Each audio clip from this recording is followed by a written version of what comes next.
has many good qualities, and he accomplished some good things.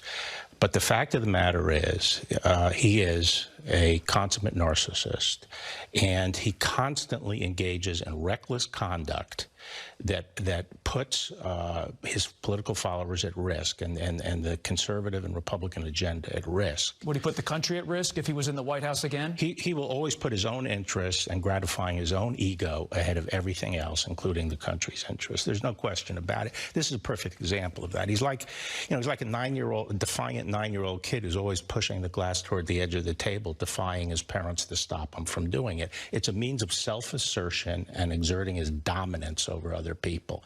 And he's a very petty individual who will always put his interests ahead of the country's. Because, Bill Barr is not an egomaniac at all, who is petty. Well, that was former U.S. Attorney General Bill Barr bashing his former boss on Face the Nation. Barr has been lashing out against President Trump since getting called out for his poor job as Attorney General. That was well below average. Well, thankfully, the people that really matter, the American people, disagree with Barr's poor judgment. And we know this because there's 2 new Rasmussen Reports polls that reflect just that. When it comes to this political hit job being carried out by the Biden regime's Department of Justice, most Americans think prosecuting Trump is bad for the country. According to this new Rasmussen Reports poll, only 35% think prosecuting Trump is good for the country, while 54% say it's bad for the country. And when it comes to this statement, quote, "This is an affront to every citizen. We cannot devolve into a banana republic where the party in power uses police force to arrest its political opponents. It's hypocritical for the DOJ to selectively prosecute Trump, but not Biden." 46% of Americans strongly agree with that statement. 12% somewhat agreed, 9% somewhat disagree, 25% strongly disagree, and 7% were not sure. But Rasmussen didn't stop there. They even asked Americans how they felt about Joe Biden's alleged corruption. When they compared the allegation facing Trump versus Biden, 45% of Americans said Joe Biden is more corrupt, 37% said Joe Biden is less corrupt, and 14% said about the same. And if the election were held tomorrow, only 39% of Americans would support Joe Biden, while 45% of Americans would support Donald Trump, and only 12% would vote for some other candidate. And join us now to break all these polls down is the head pollster for Rasmussen Reports, Mr. Mark Mitchell. Mark, thanks for being here. Look, this one is a little bit different than, say, the CBS YouGov poll that a lot of never-Trumpers like the Lincoln Project are out there pushing on social media. So tell us about your polling and put it in context for us and why it might be a little bit different from them. Well, I'd just like to start by saying that I would love to have come on here and said that Trump indictments caused the country to swing massively towards Trump. But the fact is that already happened about 2 months ago. So the voters are getting kind of used to indictments that they see are overall sort of BS. And really, the biggest swing happened from February, when early February, Trump was losing to Biden for the very first time in a hypothetical 2024 rematch by 3 points. The indictments come out, and a month and a half later, Trump's up over Biden 47-40. And there were majorly huge swings in the demographics that you'd expect to swing lefter. Biden somewhat approves, younger voters, minority voters. And a lot of them really got their eyes opened by the Alvin Bragg indictment. We asked back then if it was political vengeance by a radical district attorney, and 59% of voters agreed with that. And then, I'd say if there was a headline today, it's going to be that independents are really put off by this whole process. So now it gets kind of tricky because Democrats do think that there might be fire where there's smoke. We asked a few weeks ago, is Donald Trump being investigated because of actual crimes he's committed, or is the government trying to just stop Trump from running again?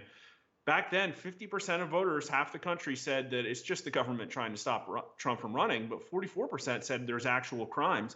It was 75% of Democrats. So they really do think Trump is a criminal. Of course, 75% of Republicans say no, but the big ones, independents, 56 to 32%, that they said the government's just trying to stop Trump.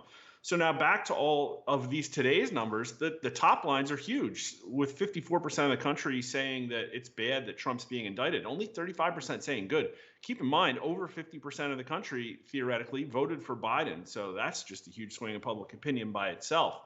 But independents, 59% to 24%, that they say that this is a bad thing over a good thing. And obviously Republicans think it's bad, but only 57% of Democrats say it's good. So even though a bunch of them think potentially Trump's a criminal, with only 57% saying these indictments are good, clearly they think there's an issue potentially with the optics.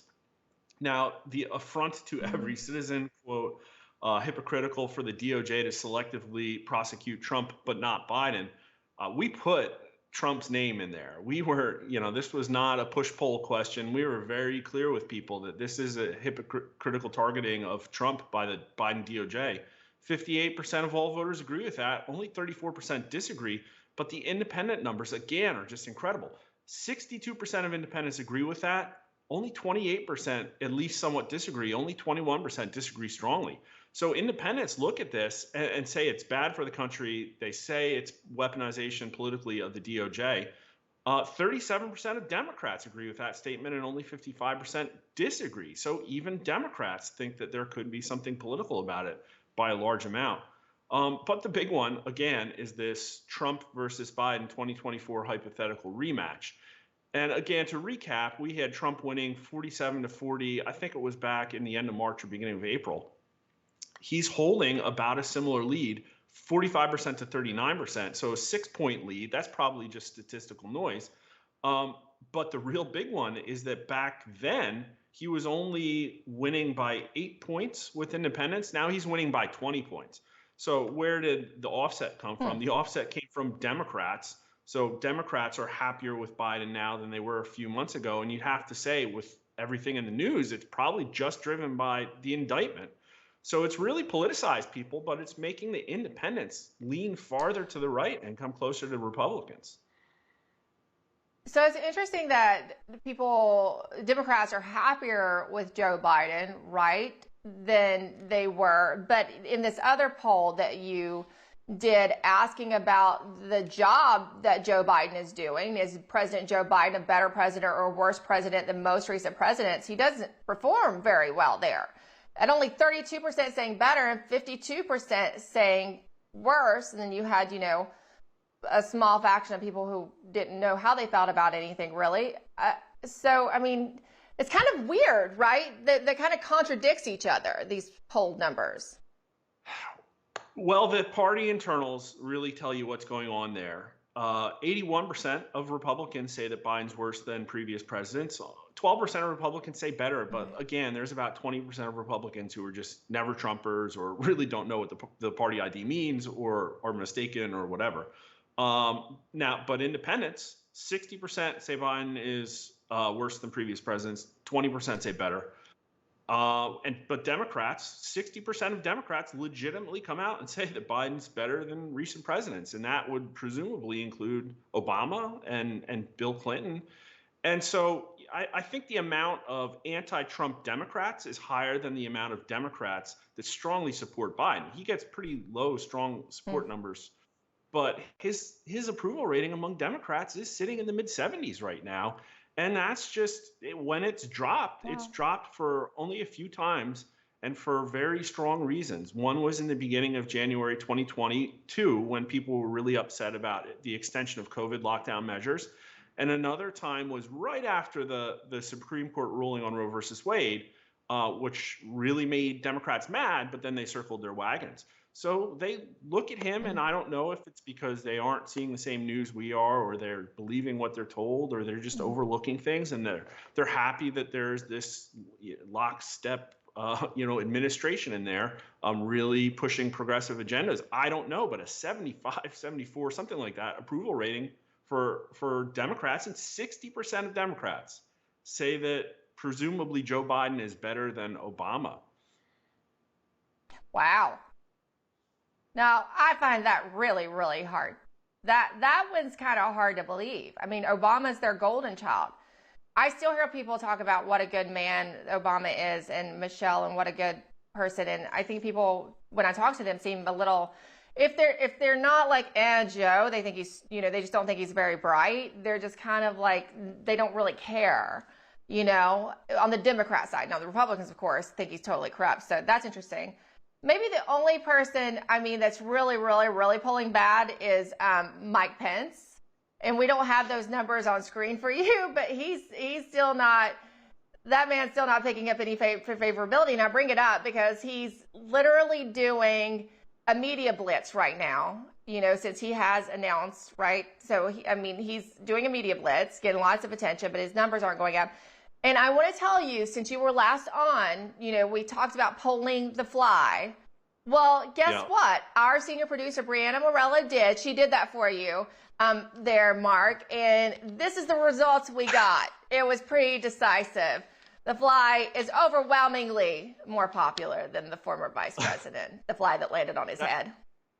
That's outstanding math. And there is something that lines up with the numbers we saw. So with about 6 or 7% of the people following you supporting Mike Pence over his fly, listen, only 7% of Republicans think it's very likely that Mike Pence has a shot at being the nominee. And really, his favorability numbers are really just horrible. He's not very relevant, so we don't poll on him that often. But the last time we polled on him in 2021, he was almost at 70% favorability with Republicans. He's down to 41%, which actually ties Democrats. So Mike Pence is just as favorable with Democrats as he is with Republicans, which is not good. So I haven't put that number into that question into rotation about the fly yet.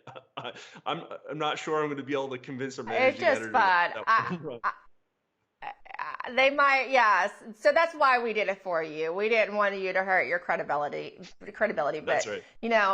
Our senior producer thought we should just find out, right? And now we know. So perhaps he should, use the fly in some of his campaign advertising to help give him a boost. Mark Mitchell, always good to see you. Thanks for being here. And you can go follow Mark and Rasmussen on YouTube to see more of a breakdown on these and other polls. Thanks, Mark.